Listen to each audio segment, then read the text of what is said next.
Oke.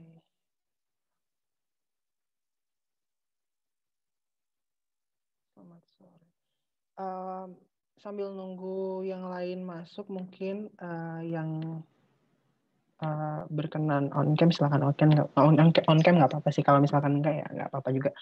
Oke, so hari ini untuk ngabers yang saintek bakal dipandu sama aku.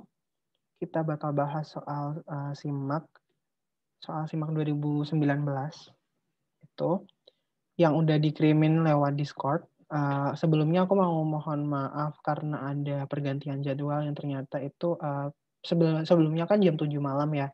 Nah, ganti jadi jam 4 karena ternyata malam nanti ada acara yang nggak bisa dilewatin gitu. Ada kepentingan gitu akunya. Jadinya harus dimajuin. Tapi nggak apa-apa. Semoga teman-teman dalam kondisi yang prima. Semoga semuanya selalu sehat. Baik, aku langsung share screen ya. Oh ya, mungkin beberapa dari kalian yang pernah ikut kelas tutorku yang kemarin-kemarin sebelum ngabers ini, aku udah sempat bahas soal daur nitrogen, sempat juga ngebahas soal ekosistem. Sebentar.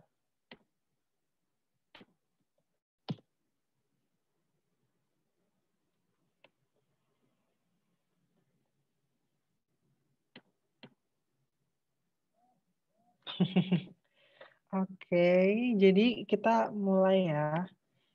Ada ini kemarin udah ada buka soalnya belum?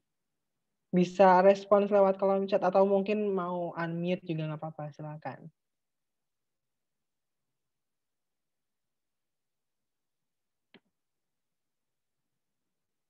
Oke. Ini soal sebenarnya juga udah lumayan sering sih dibahas sama teman-teman lain di timeline Twitter. Pernah juga dibahas waktu beberapa kali aku comot soalnya, jadi contoh soal buat tutorku. Oke, jadi kita mulai dari soal nomor pertama, yakni nomor 16, biologi SIMAK UI 2019. Oke. Oh ya, aku lupa. Sebelum kita mulai, mari kita berdoa menurut kepercayaan masing-masing. Berdoa mulai.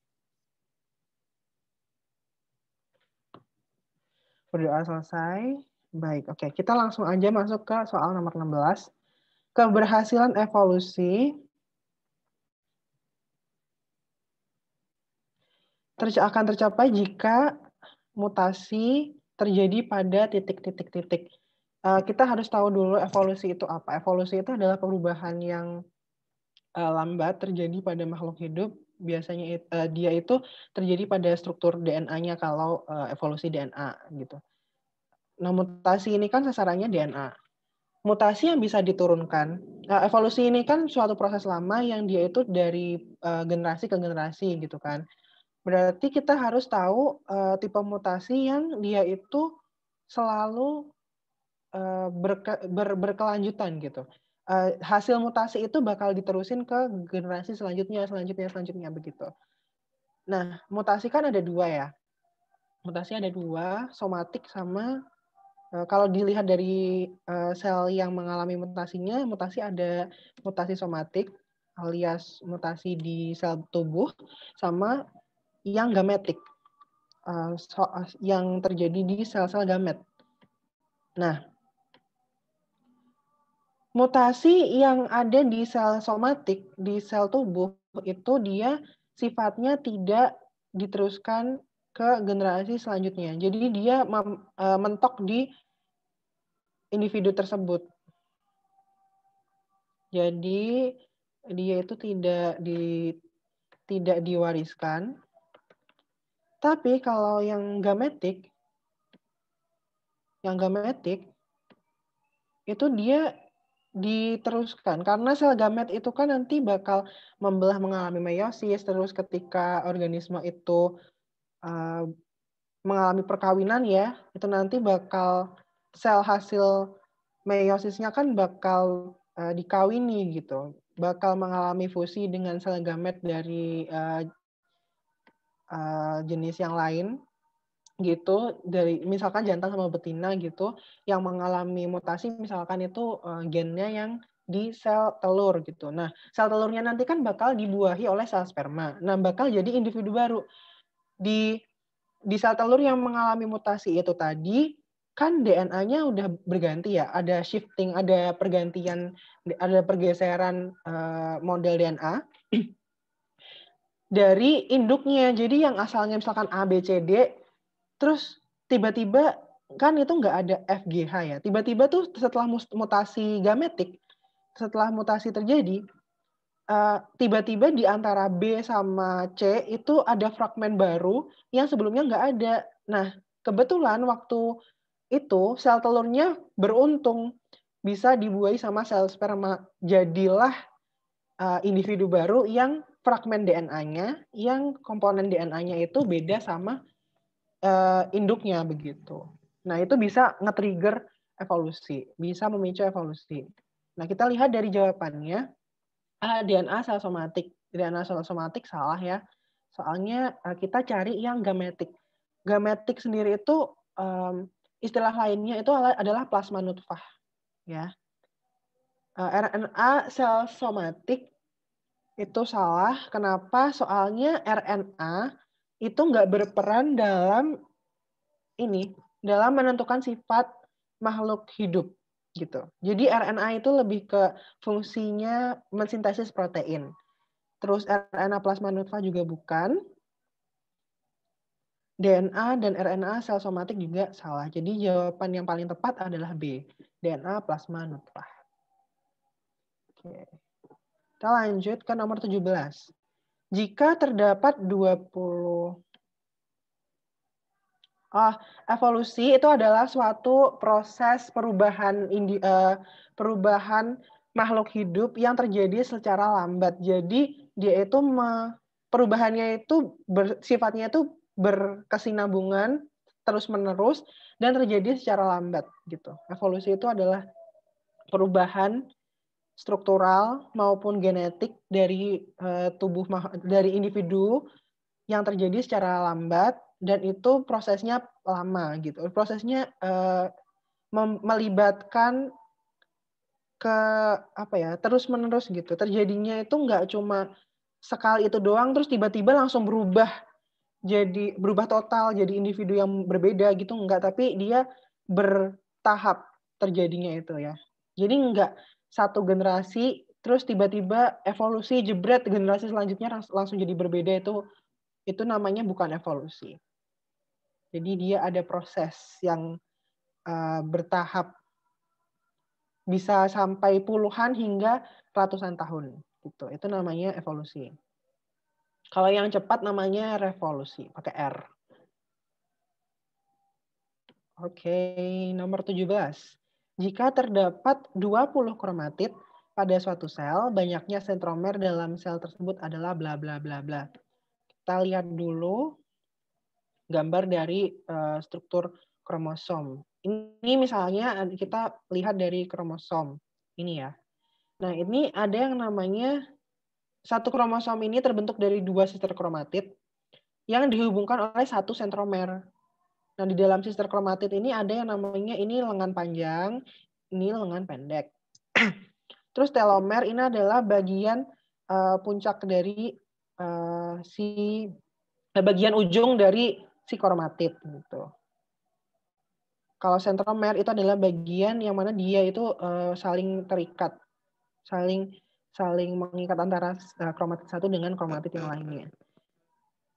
Nah, di sini itu kayak akan sentrosom namanya. Di sini banyak sentrosomnya. Ada yang namanya struktur kinetokor kalau kita nanti bahas soal kromosom secara lebih detail. Nah, ini tadi kan pertanyaannya ketika ada 20 kromatid, dia itu sentromernya ada berapa? Nah, kan ini kan kita bisa lihat bahwa 2 kromatid digabungkan oleh satu sentromer. Jadi cara ngerjainnya ya tinggal di ini aja. 20 dibagi 2. 10. Dah gitu. Selesai deh. Itu nomor 17.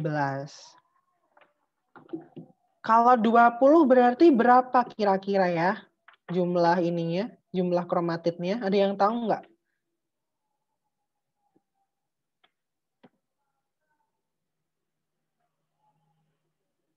Oke, bener banget. Jadi tinggal kali 2 aja. Kalau misalkan pertanyaannya dibalik, misalkan ada 20 sentromer, berarti ada berapa kromatid?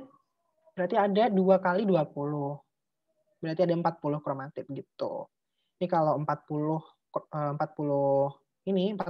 sentromer berarti ada 80 kromatid. Begitu. Oke, next kita punya nomor 18. Struktur clamp connection adalah suatu bentuk khas yang dapat terjadi pada hifa jamur bla bla bla bla. Jadi di sini yang aku tahu itu ada ini Basidiomycetes, itu adalah jamur gada atau jamur yang bentuknya itu dia punya payung gitu. Ini jamur gada. Terus kecilin. Jamur gada, terus Ascomycetes itu adalah jamur kantung. Jadi dia mengalami reproduksinya itu ada sporanya itu bergabungnya di ascus namanya, di kantung. Nah, kalau Zygomycetes ini kelompok jamur kapang. Jamur kapang yang dia itu biasanya mikroskopis, tapi bisa juga terlihat sama mata. Itu bisa. Nah, struktur clamp connection itu apa sih? Jadi, struktur clamp connection ini adalah yang ini. Nih, yang ini. Ini terbentuknya kayak begini. Jadi dia itu terbentuknya ketika berfungsi ketika reproduksinya si jamur Basidio mycota itu. Jadi jawabannya adalah B. Clamp connection itu ada di Basidiomycetes yang mana nanti dia membentuk si tudungnya itu tadi. Jadi payungnya dari jamur itu dia terbentuk dari struktur kompleks dari hifa-hifa jamurnya. Terus hifa jamurnya itu membentuk yang namanya clamp connection gitu. Sampai dia berbentuk kayak merajut gitu loh. Jadi kayak dirajut. Hifanya itu kayak dirajut sampai berbentuknya kayak payung gitu. Gitu. Itu Basidiomycetes. Nah, sebenarnya di dalam film Basidiomycota itu nggak semuanya punya yang namanya clamp connection, tapi kebanyakan punya. Gitu.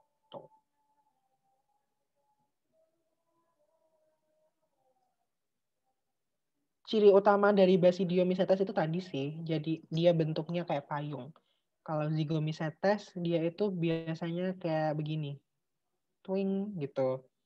Panjang, ada hifa panjang gitu, terus ada ininya. Ada Zygosporangium. Terus kalau Ascomycetes itu dia bentuknya kayak alveolus, mirip kayak kantung udara. Jadi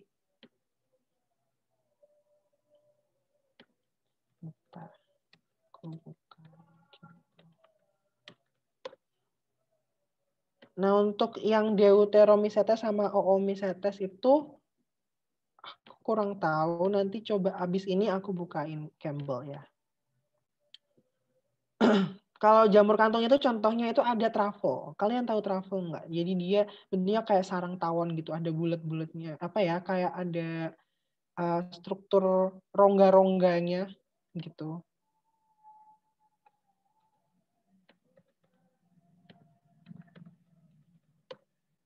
Kayak begitu. Oke. Kita lanjut sampai nomor 19. Sampai nomor 20 nanti aku buka. Yang mau tanya silakan. 19. Tumbuhan lebih mudah dimanipulasi melalui rekayasa genetik dibandingkan hewan karena A. Gen tumbuhan tidak memiliki intron. Gen tumbuhan tidak memiliki intron ini salah. Jadi intron itu apa sih? Intron itu adalah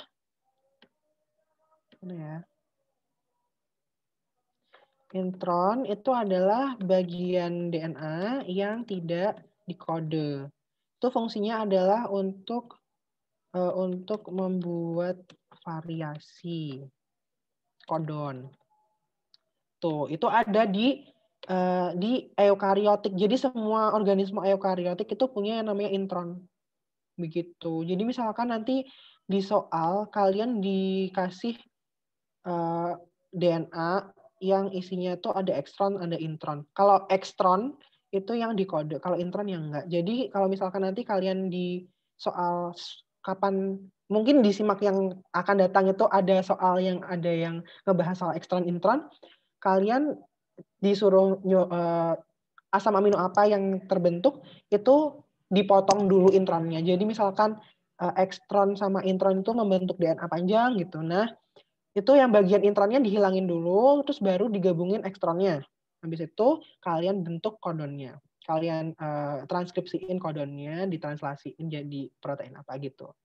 Caranya kalau ngerjain ada soal yang intron ekstron. Oke, ini dia dimiliki eukariot. Jadi A itu salah, soalnya hewan juga punya gitu. B, vektor digunakan mentransfer DNA rekombinan lebih banyak tersedia pada tumbuhan. Sebenarnya sama aja sih, atau malah ini tumbuhan itu lebih terlimitasi karena dia itu misalkan virus itu kebanyakan virusnya RNA. Tapi kalau manusia tuh tapi kalau hewan itu ada yang virus RNA sama virus DNA. Jadi lebih bervariasi gitu malahan. Kalau di hewan. Jadi ini salah ya, B. Terus C, sel somatik tumbuhan dapat menghasilkan individu tumbuhan utuh. Ini adalah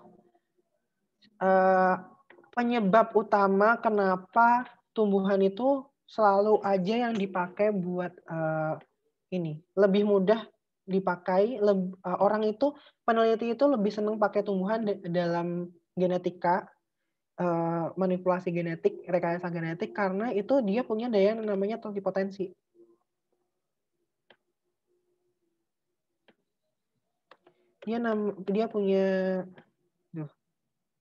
Dia punya kemampuan namanya totipotensi, di mana dia itu membentuk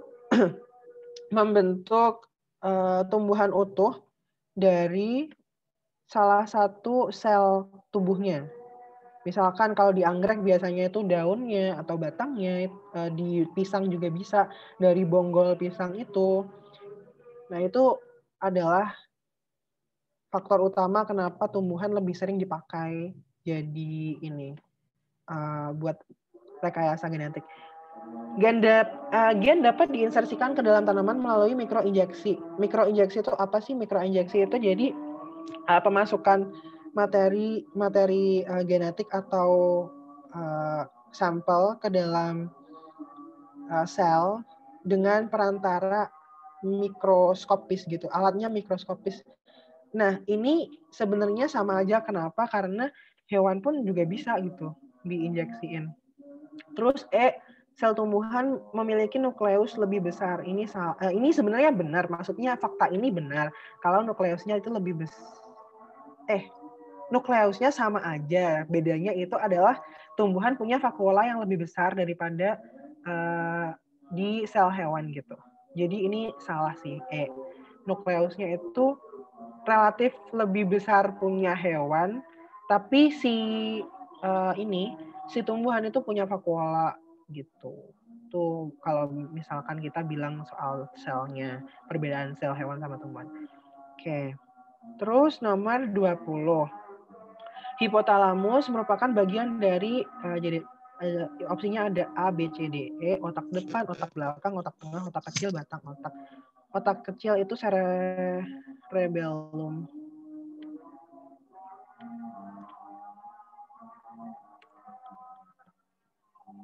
Oke, kita lihat ya struktur dari otak.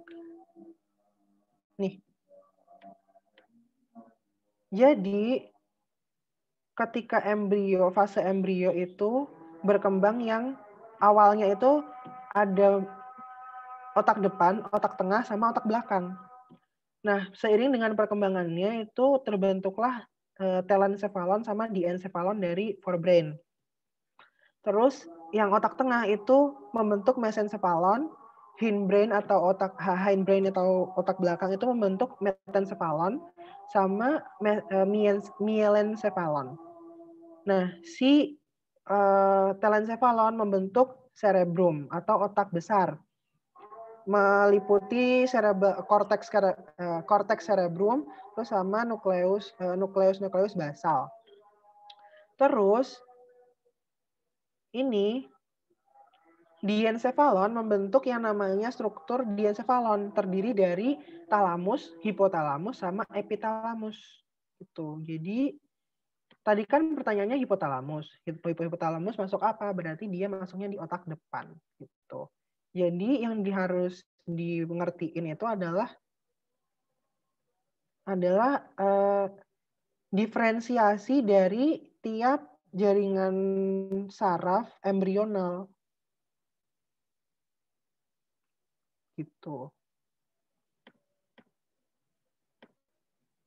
Ini hipotalamus di otak depan, termasuk dalam struktur diencephalon. Nah, si mesencephalon itu membentuk otak tengah yang menjadi bagian dari batang otak. Ini di sini nih. Di sini. Batang otak itu ini. Terus metencephalon membentuk pons ada pons Farolli dan teman-temannya itu, dan juga cerebellum. Jadi otak belakang itu dari otak kecil itu terbentuk dari struktur otak belakang.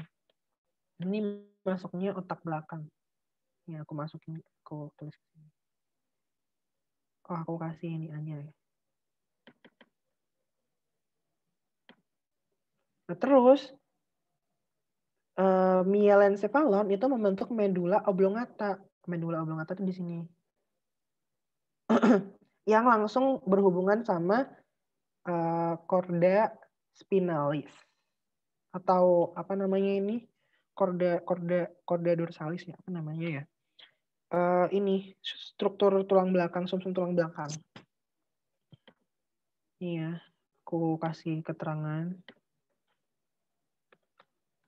Otak depan itu cerebrum, terus diencephalon,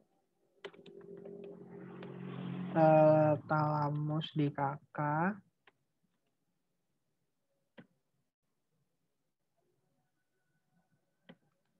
udah itu terus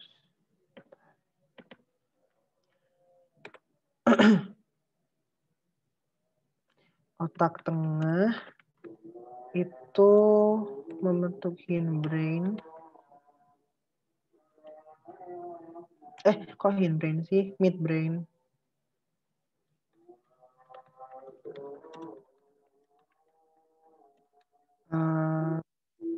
Itu masuknya di termasuk batang otak. Otak belakang tadi ada cerebellum, ponsnya itu sama medulla oblongata.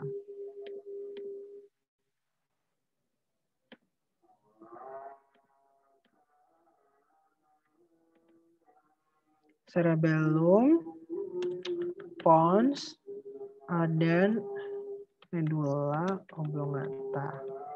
Batang otak itu ada midbrain, terus pons sama medulla oblongata.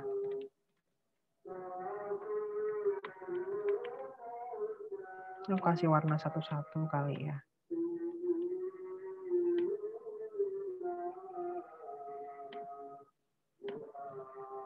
Kok tidak kelihatan?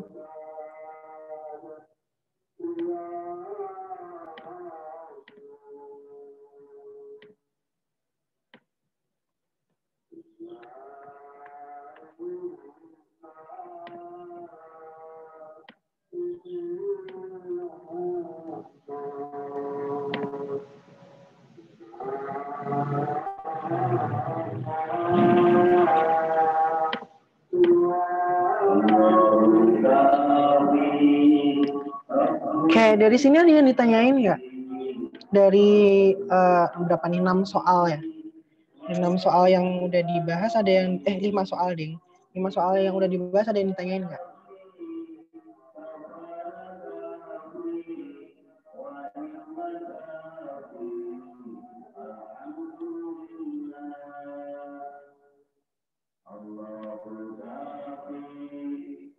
Zigo itu yang bisa dimakan ya Kak. Zygomicota itu justru yang nggak bisa dimakan. Soalnya kebanyakan dari dia itu patogen. Kalau nggak gitu, organisme yang membantu degradasi zat organik sama yang bersimbiosis dengan makhluk hidup lainnya. Misalkan jamur Zygomycetes itu contohnya itu ini. Kalian pernah makan roti nggak? Roti itu kan kalau kelamaan kan berjamur ya. Nah, itu jamur yang ada di roti itu masuk ke Zygomicota. Jadi dia nggak bisa dimakan. Kecuali yang emang itu dipakai untuk bioteknologi. Misalkan jamur yang dipakai untuk bikin tempe, jamur yang dipakai untuk bikin tape, tuh bisa dimakan. Ya bisa, basidio kebanyakan bisa dimakan, ada juga yang nggak bisa. Tergantung jenisnya.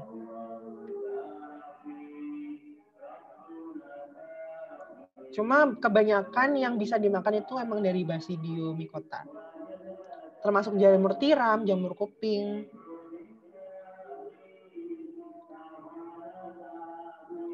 Terus mikroinjeksi tadi apa? Mikroinjeksi itu adalah kayak kamu memasukkan sesuatu ke dalam sel itu dengan perantara mikroskopis. Jadi alatnya itu mikroskopis gitu. Alatnya untuk memasukkan itu mikroskopis.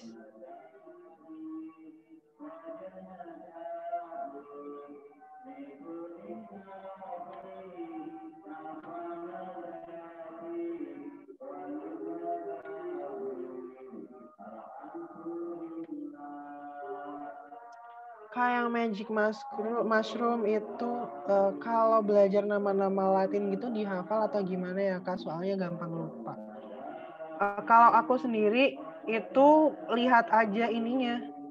Basidio itu artinya adalah penutup penutup begini loh apa ya namanya ya. Itu berarti bentuk jamurnya itu bentuk jamur yang begini gitu, yang besar, dia punya payung. Terus ascomycetes itu dari ascus, kata ascus. Ascus itu artinya kantung, kayak gitu. Berarti itu jamur kantung yang punya rongga-rongga di dalam badan buahnya.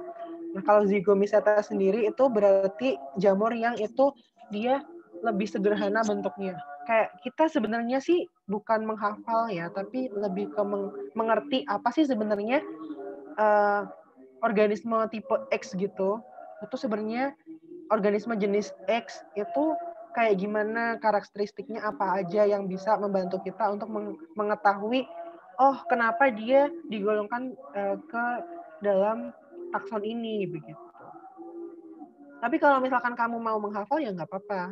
Cuma aku nggak merekomendasikan untuk menghafal nama Latin sih, kecuali untuk bioteknologi mungkin ya, karena organisme yang dipakai kan spesifik. Kak, yang magic mushroom itu kalau dikonsumsi katanya bisa mengalami halusinasi ya Kak. Itu kenapa? Yang pasti itu iya benar. Jadi dia efeknya itu kayak mengonsumsi drug bahasa Indonesianya, narkotika ya. Jadi magic mushroom itu bisa efeknya itu bikin halusinasi, gliyeng gitu loh, kayak high, kayak apa ya namanya ya? Kalau kamu habis minum alkohol terus sampai mabok yang sampai nggak sadar kayak gitu, nah kayak begitu kurang lebih makan magic mushroom. Katanya sih kayak begitu. Teler, iya bener. Jadi kalau makan magic mushroom itu teler karena dia itu punya senyawa apa ya? Dia itu sifatnya toksin. Jadi ada senyawa satu senyawa yang dia itu sifatnya toksin dan membuat kita berhalusinasi itu. Bentar.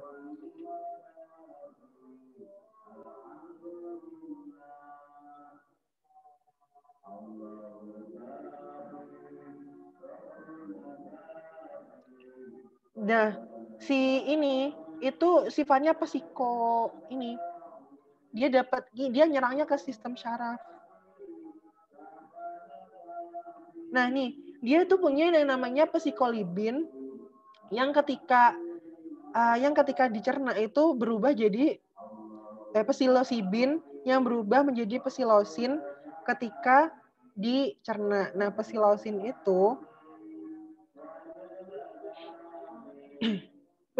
itu dia menyebabkan halusinasi itu tadi.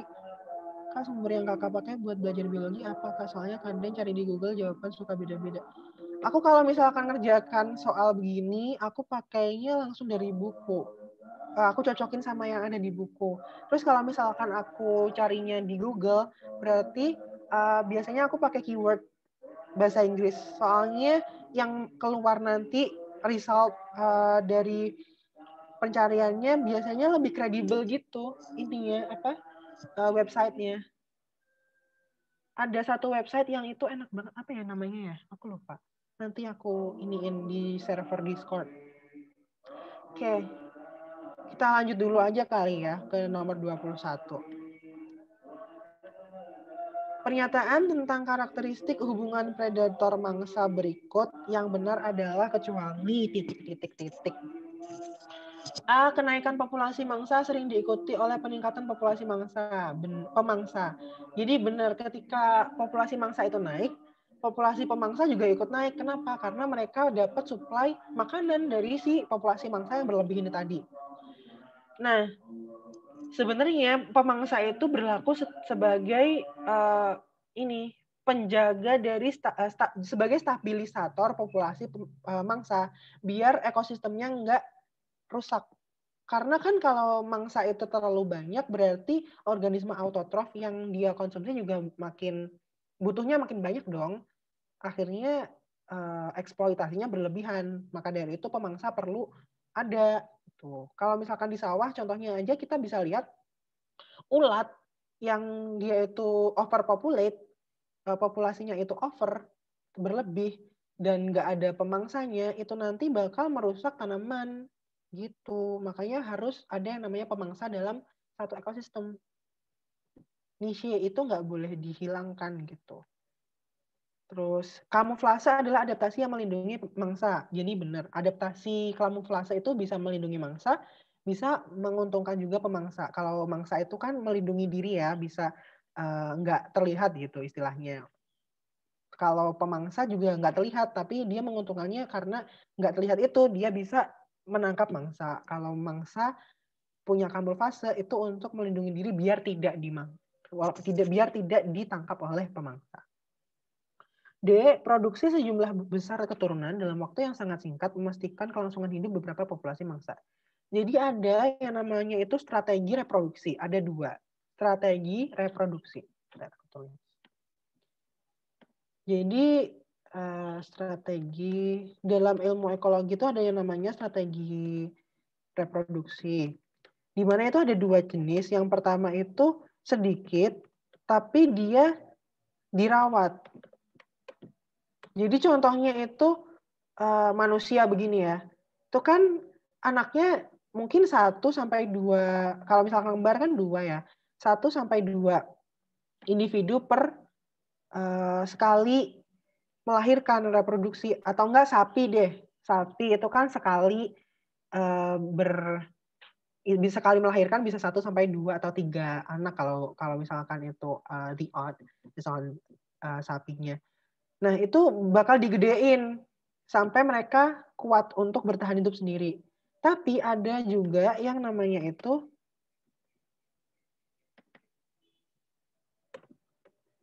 banyak, terus dia itu langsung dilepaskan sama induknya. Contohnya adalah pada organisme-organisme yang invertebrata, serangga terutama ya. Sama ikan. Nah, itu kedua tipe reproduksi ini menguntungkan adalah bagaimana cara mangsa itu bisa mempertahankan populasinya gitu. Kalau yang tipe 1 itu biasanya ada di hewan-hewan yang mobilitasnya itu rendah dan juga dia nggak bisa mencapai range daerah yang lebih luas gitu daripada organisme yang lain. Terus dia itu ukurannya besar-besar.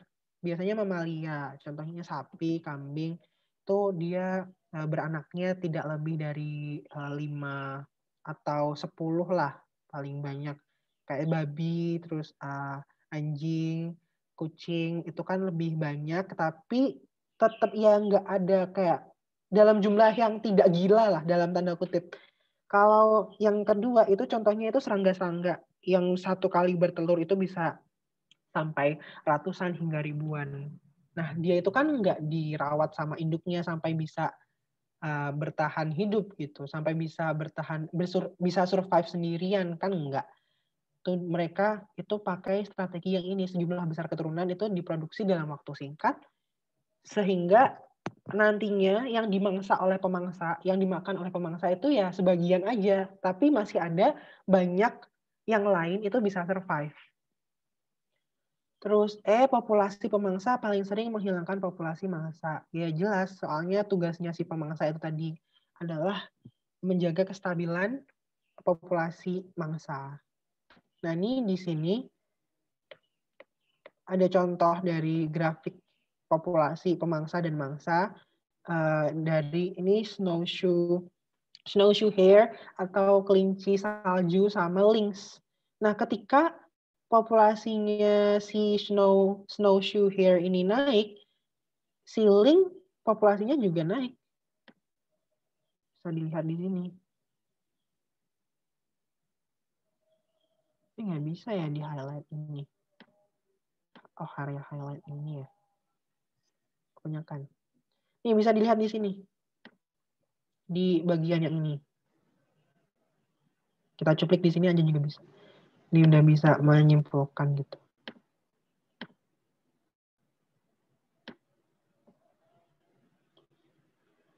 Jadi populasi pemangsa sama populasi mangsa itu dia sifatnya berbanding lurus, ketika naik, ketika turun ya turun gitu.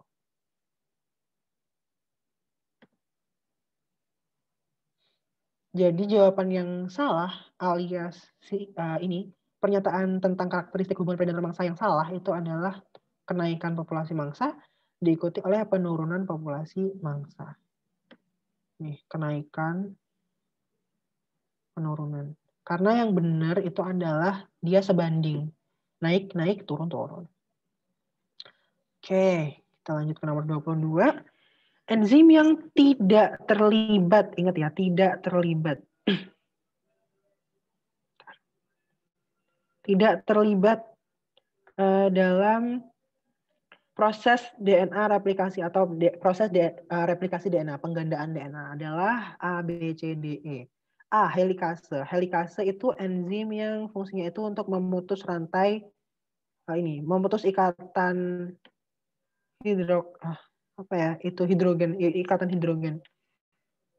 Itu, jadi untai DNA itu dilepas. Ini jadi kan aslinya kan ini ya, dia itu dua ulir ganda gitu. Jadi satu doang gitu. Itu yang berperan di situ adalah helikase.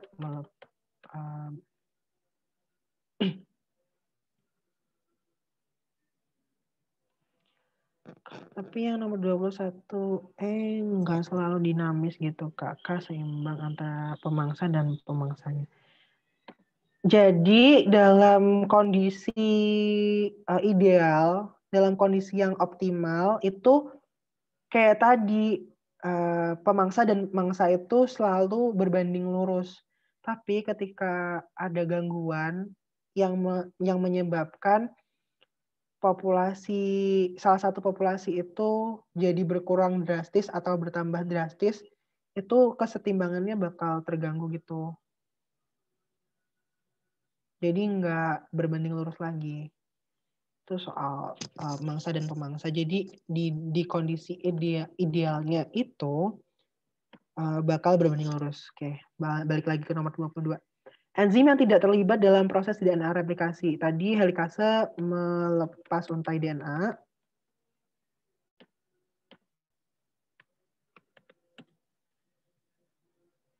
Apa nih?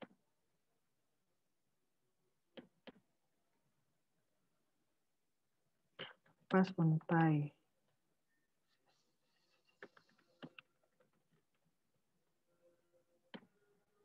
Kayaknya harus dipindah ya.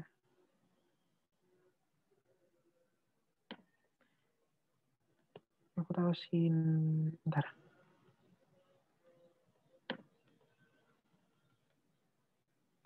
Sini. Oke.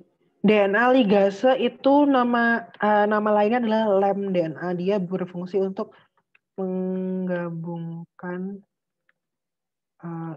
menggabungkan untai DNA. Terus kalau polimerase itu dia menggabungkan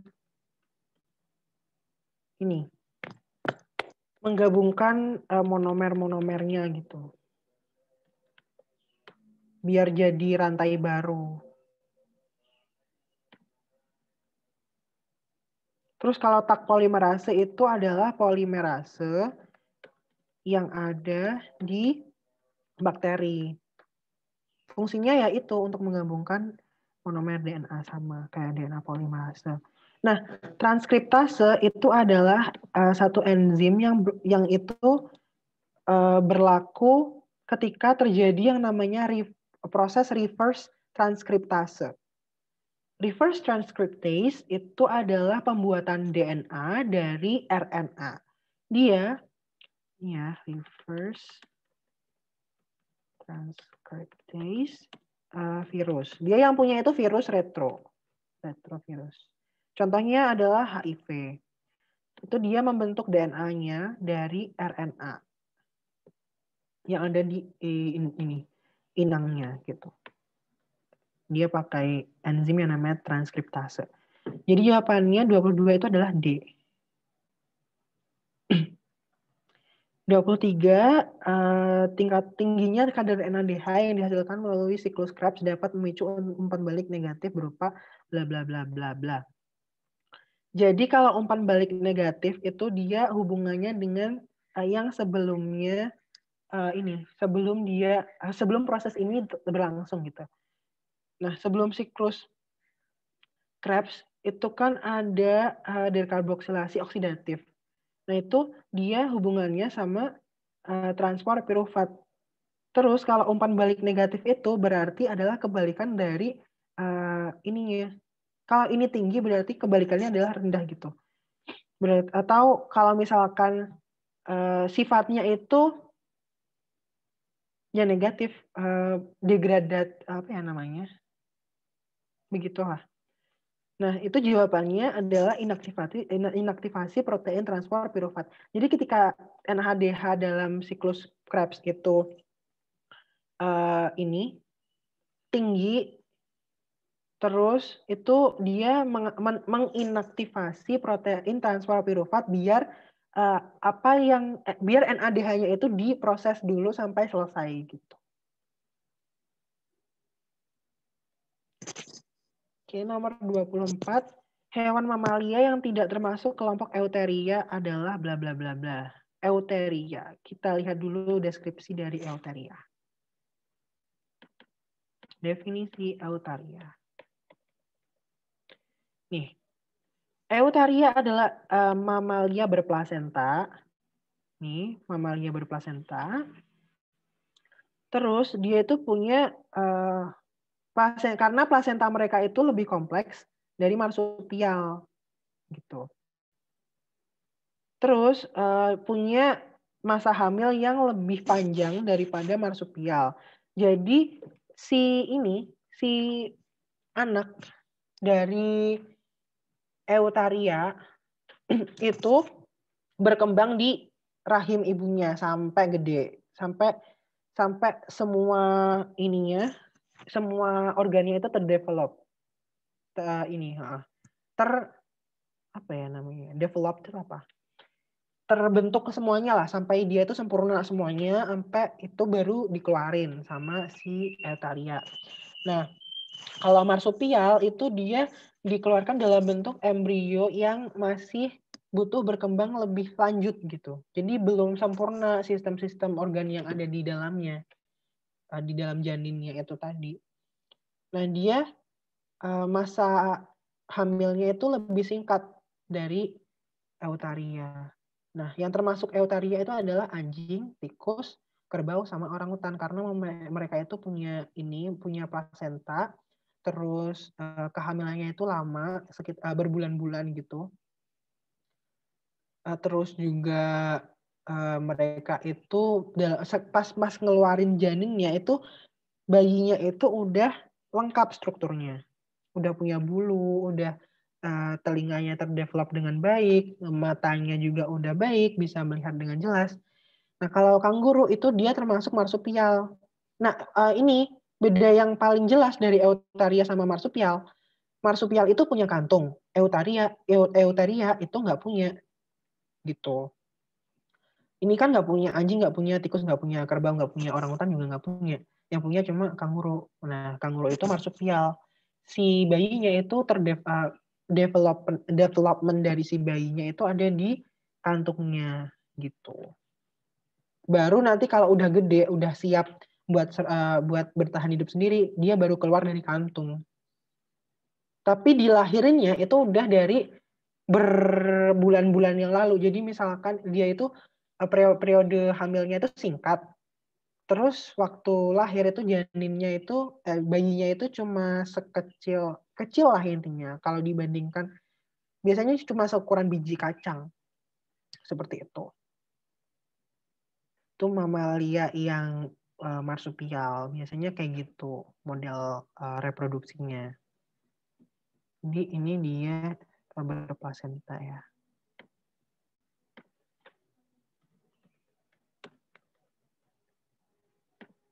Ini kanguru marsupial berkantung. Oke, nomor 25. Operon TRP. TRP itu singkatan dari tryptophan. Koala termasuk marsupialis bukan, Kak? Iya, benar. Koala termasuk marsupial. Koala termasuk marsupial karena dia punya kantung itu tadi. Itu sih ciri yang paling mendasar yang dimiliki oleh semua marsupial, tapi nggak dipunyai oleh Eukarya ataupun monotremata, itu adalah punya kantung. Cuma marsupial yang punya kantung dari mamalia itu. Oke, operon TRP itu adalah operon yang itu dia menghasilkan triptofan, membantu sintesis triptofan dalam sel bakteri. Merupakan operon inducible. Inducible itu berarti ketika ada zat yang dia sintesis, itu ketika ada satu zat indusif, itu dia bakal melakukan kerja. Tapi operon TRP itu sebenarnya adalah operon repressible. Ketika ada triptofan yang berlebih di dalam selnya, operon TRP bakal berhenti bekerja.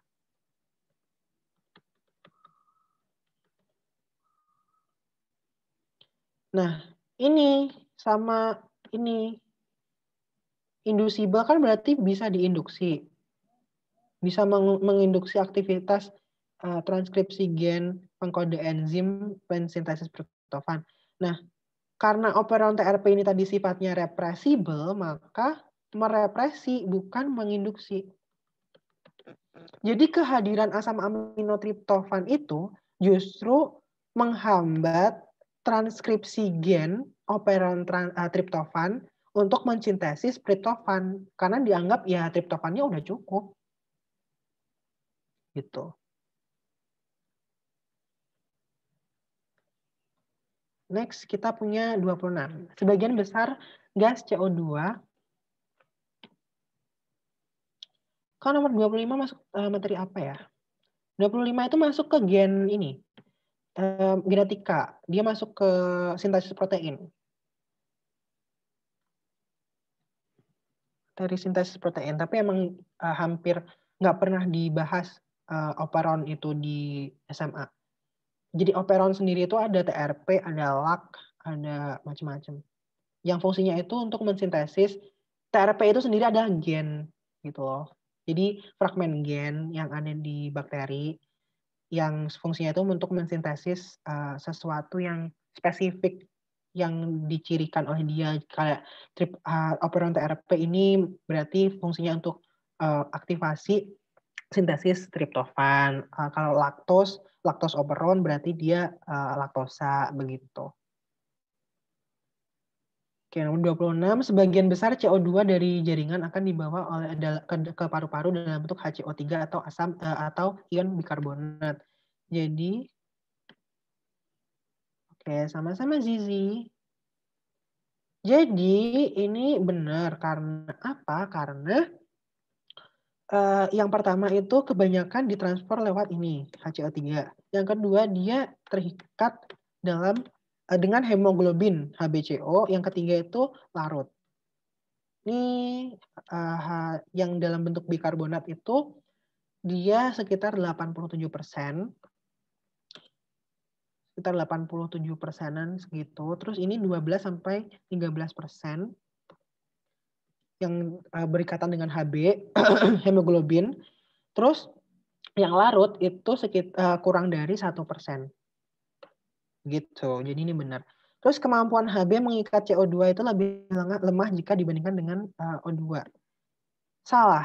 Hb itu afinitasnya dia itu lebih mudah terikat dengan CO2. Makanya ketika CO2 terus CO itu lebih mudah terikat sama Hb daripada O2. Makanya ketika kita ada di ruang yang kita menghirup asap kendaraan, itu lebih cepat kita mengalami sesaknya gitu.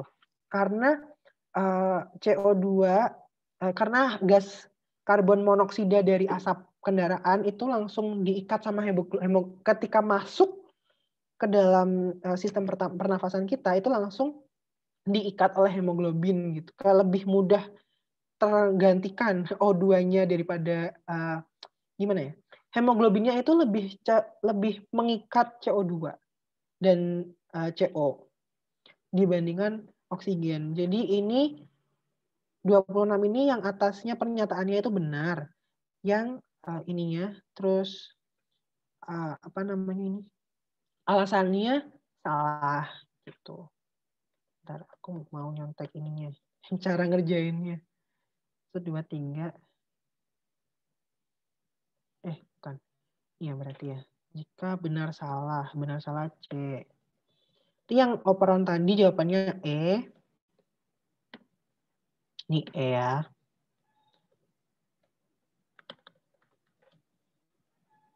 Terus yang ini jawabannya adalah C. Oke. Next, we have tanaman menyerap nutrisi organik dan air melalui sistem akar, sedangkan karbon dioksida dari lingkungan. Ini salah. Kenapa? Tanaman nggak pakai nutrisi organik. Jadi nutrisi yang dipakai oleh tanaman itu anorganik ya, karena dia kan organisme autotrof gitu. Sebenarnya benar kalau ini anorganik gitu, dan air melalui sistem akar ini benar. Karbon dioksida dari lingkungan. Lingkungannya apa? Berarti maksudnya itu atmosfernya. Dari udara, benar. Harusnya kalau misalkan ini tulisannya anorganik gitu. Terus kombinasi senyawa organik bersama dengan air, karbon dioksida, dan sinar matahari menghasilkan energi yang memungkinkan tanaman tumbuh. Salah. Soalnya itu tadi, karena yang dipakai itu, bentar. Ini. Kombinasi pembentukan energi itu kan berarti dari ini ya, dari reaksi katabolis. Berarti kan respirasi. Nah, respirasi sendiri itu kan nggak pakai karbon dioksida gitu.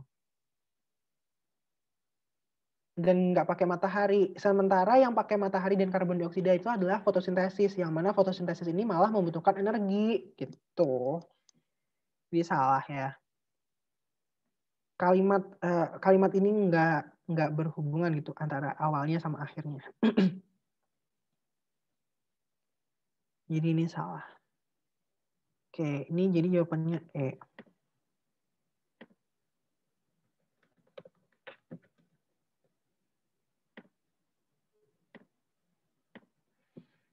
Lanjut ke nomor 28. Setiap sel yang membelah secara meiosis dapat menghasilkan bla bla bla. Meiosis berarti itu ada di sel gamet ya. Sel gamet, di sel gamet sendiri itu berarti ada yang namanya sel telur sama sel sperma. Sel telur itu mulainya dari ini oogonium. Ini 2N. Terus jadi oosit primer. Ini N. Ini tetap 2N. Terus jadi oosit sekunder.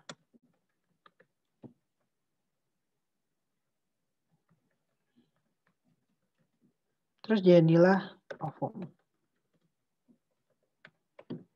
Nah, di sini dia itu menghasilkan bentar. Badan polarnya ada 3 ya. Ini hasil akhirnya nanti ada 3 badan polar.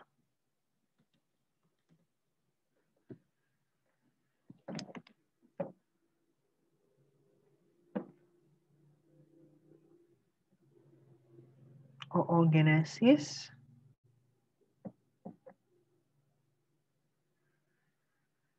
Nah, jadi oosit sekunder ini ada 1 badan polar.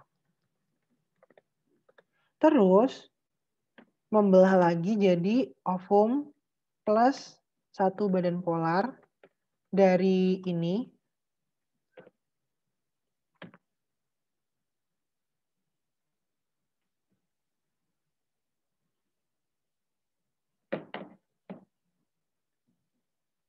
Bentar, oosit sekunder terus jadi 1 badan polar. Nah, ovum ini jadi 1 badan polar terus yang oosit sekundernya itu jadi ovum sama 1 badan polar. Terus badan polarnya yang dari awal tadi itu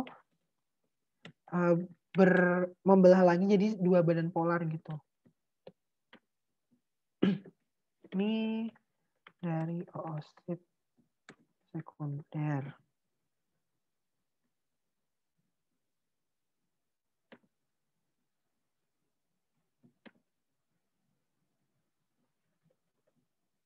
Dari badan polar.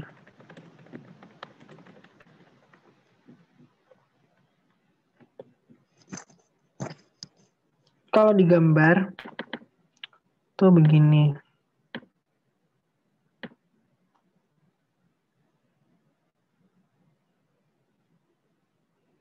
Ini ya oogonium, terus jadi oosit primer.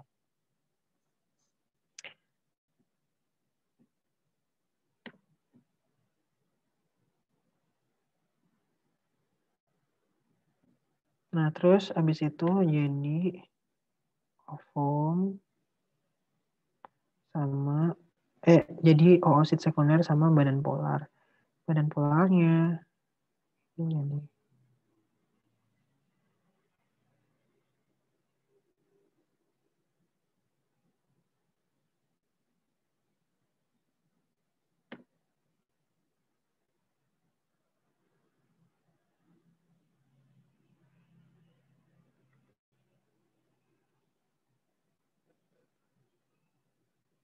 ini kurang lebih begini.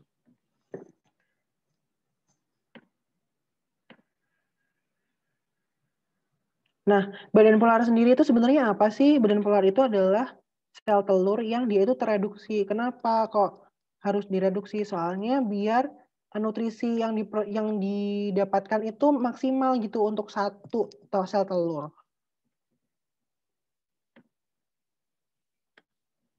Nah, kalau sel sperma lebih jelas lagi gitu. Tuh, dari spermatogonium jadi spermatosit primer, jadi spermatosit sekunder, terus abis itu barulah jadi sel-sel sperma yang mengalami diferensiasi jadi punya ekor. Jadi jawabannya ini adalah 4 aja. 4 aja berarti D. D ya.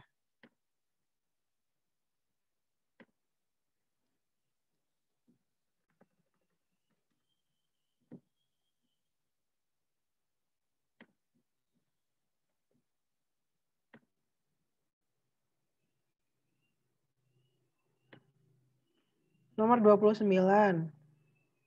Manakah dari pernyataan berikut yang bukan merupakan peristiwa pada fase hidup lumut? Jadi ini yang dicari itu yang bukan ya, yang bukan. 1. Gametofit dewasa bersifat haploid, benar. 2. Archegonium menghasilkan substansi yang bersifat atraktan. Atraktan itu artinya menarik. Nah, menarik siapa? Menarik spermatozoa. Ini nanti di dalam ini ya, lumut. Archegonium itu kan punya sel telur. Nah, kan ini ya, dia itu nggak ada yang namanya kopulasi antara jantan dan betina ya, nggak ada penetrasi ke dalamnya gitu kan.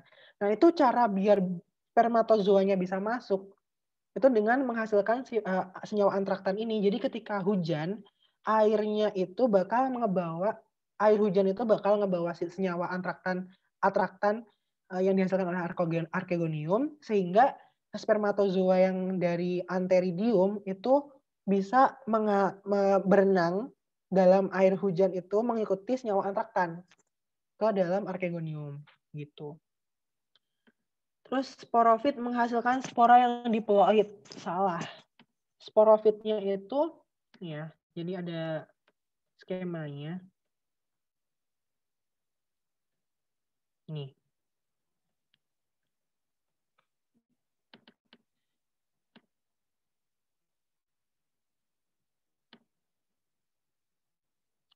Jadi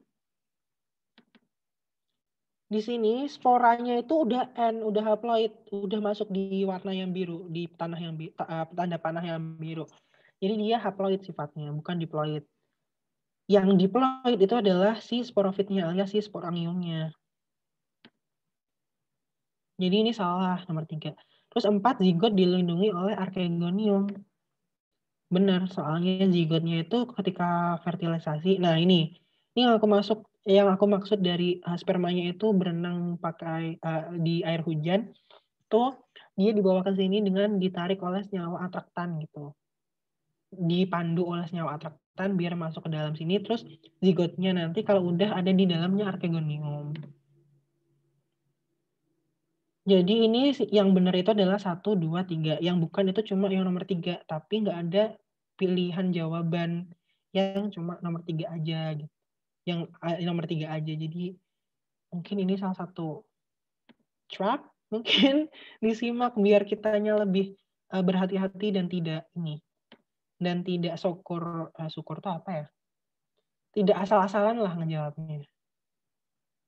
Karena simak kan ada plus minusnya. Nomor 30 juga.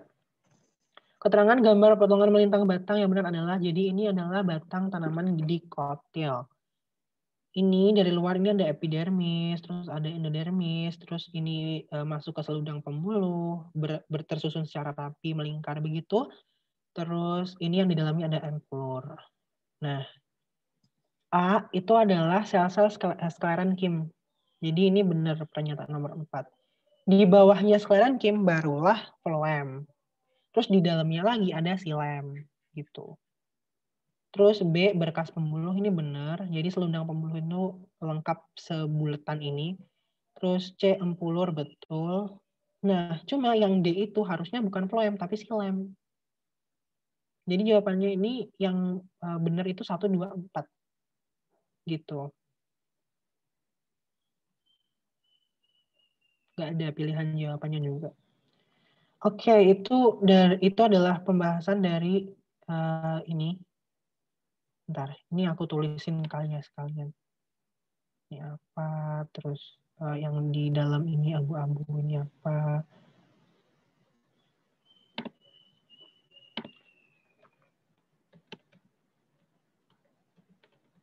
Ini A ya, udah ada, deng.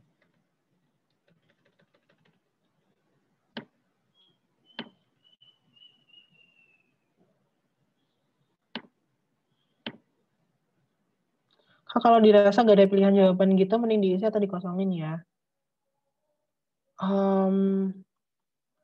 Aku sendiri kurang tahu ya, tapi kalau misalkan begini, misalkan sebenarnya kalau kalau kita pikir-pikir, kalau kita jawab 2 dan 4 pun masuk-masuk aja, soalnya C sama A kan benar gitu. Tapi aku kurang tahu bagaimana panitia sana itu menilai jawaban kita, jadinya kalau aku mungkin dikosongin aja sih.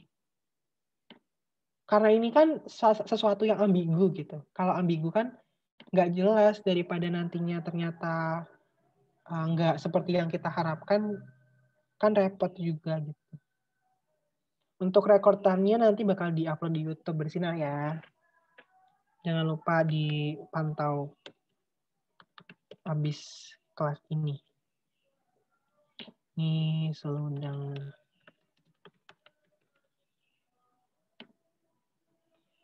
Ini empulur. Ini silem. Ini phloem. Oke. Ada yang ditanyain nggak? Dari sini, dari pembahasan seabrek tadi itu.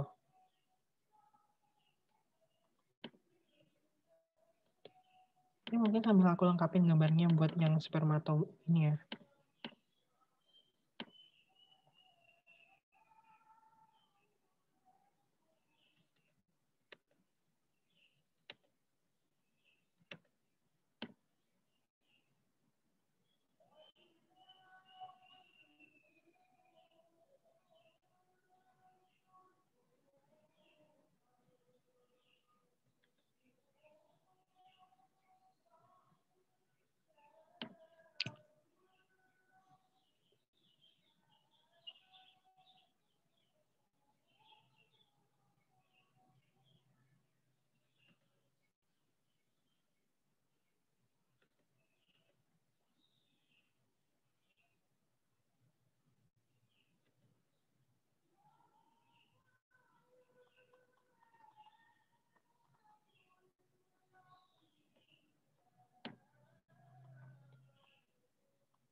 Oke. Yang tengah itu bukan silem atau phloem sekunder ya, Kak? Bukan. Jadi kalau dilihat dari Campbell, aku tadi kan aku kan tadi sebelumnya ini memastiin kan, ini beneran ada jawabannya nggak, kok begini gitu. Terus aku lihat Campbell, ternyata susunannya itu sclerenchyme dulu, terus habis itu di dalamnya ada phloem, di dalamnya lagi ada xylem gitu. Awalnya malah aku kira si phloem itu ini apa namanya, kambium gitu.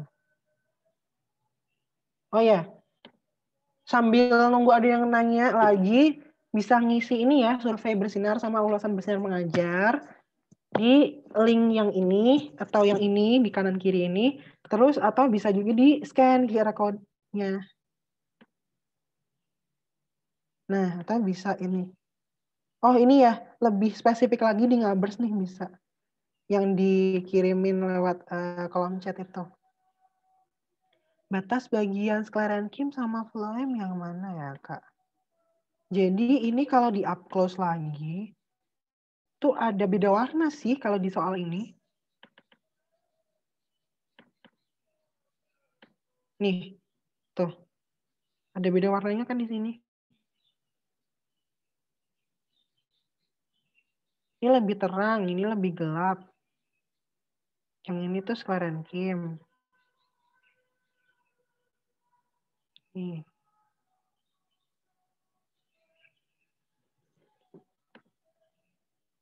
Kecilan.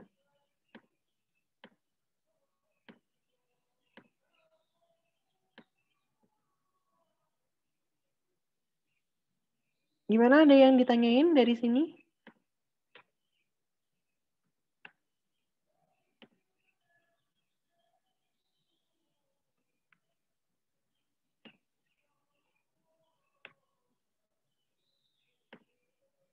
Nanti aku share lewat Discord ya, ini ya, pembahasannya. Yang udah aku coret-coret ini. Oke, sama-sama Nida.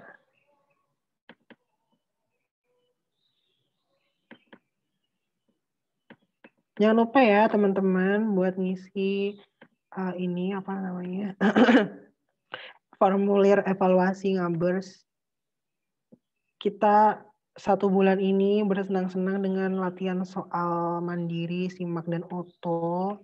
Jadi pastiin kalian tetap semangat, jaga kesehatan, jaga pola tidur, jaga juga apa yang kalian konsumsi sehari-harinya. Jangan lupa buat menjaga kebersihan juga, karena kita masih kita mau ini pandemi mau enggak ya tetap aja dong kita harus menjaga kebersihan diri agar terhindar dari patogen yang ada di jalanan kita selalu lewatin gitu. Oke, kalau misalkan nggak ada pertanyaan, oke, sama-sama. Kalau misalkan nggak ada pertanyaan, atau misalkan nanti ada pertanyaan ya, itu bisa iniin aja, langsung di diskusi biologi. Sama bisa chat aku langsung. Oh iya, aku baru ingat kalau ada satu hal yang mau aku bilangin, tapi lupa waktu kemarin itu. Itu nanti di mana ya?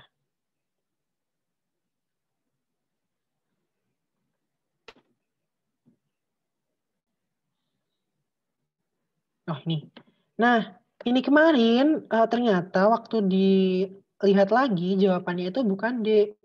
Jawabannya itu 2 dan 4. Jadi, kerusakan pada tubulus proksimal akan menghasilkan urin yang sangat encer. Padahal encer atau enggaknya itu kan ditentukan oleh kadar garam. Nah, kadar garam itu secara spesifik di prosesnya itu terjadi di lengkung Henle, bukan di tubulus proksimal. Jadi ini salah. Ini jawabannya 2 dan 4. Ini soal yang kemarin itu loh, yang kita pakai diskusi. Jawabannya 2 dan 4 itu apa berarti ya? 1, 2, 3, 1, 2, 2, 4. 1, 3, 2, 4, berarti C. Oke. Itu aja yang bisa aku sampaikan buat Ngabers hari ini. Tetap semangat semuanya, jaga kesehatan. Jangan lupa senantiasa mengikuti program Ngabers ini karena spesial buat kalian. Terus juga aku kayak yang nomor 30 itu ada kambium nggak, Kak? Jadi sebenarnya nomor 30 itu kalau misalkan mau di zoom lagi sebenarnya tuh ada gitu loh kambiumnya di antara phloem sama xilem.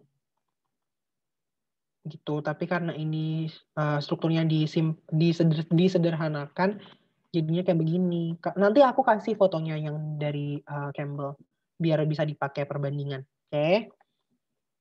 Oke, aku rasa itu aja. Terus sama-sama semuanya. Sama-sama. Oke, selamat sore. Aku akhiri sampai sini buat pertemuan Ngabers pada sore hari ini. Terima kasih sudah mau join. Terima kasih sudah meluangkan waktu. Ini nanti bakal aku share ke grup Discord, ke server Discord Ngabers buat simak. Oke. Selamat sore. Assalamualaikum warahmatullahi wabarakatuh. Salam sehat. Salam Ngabers.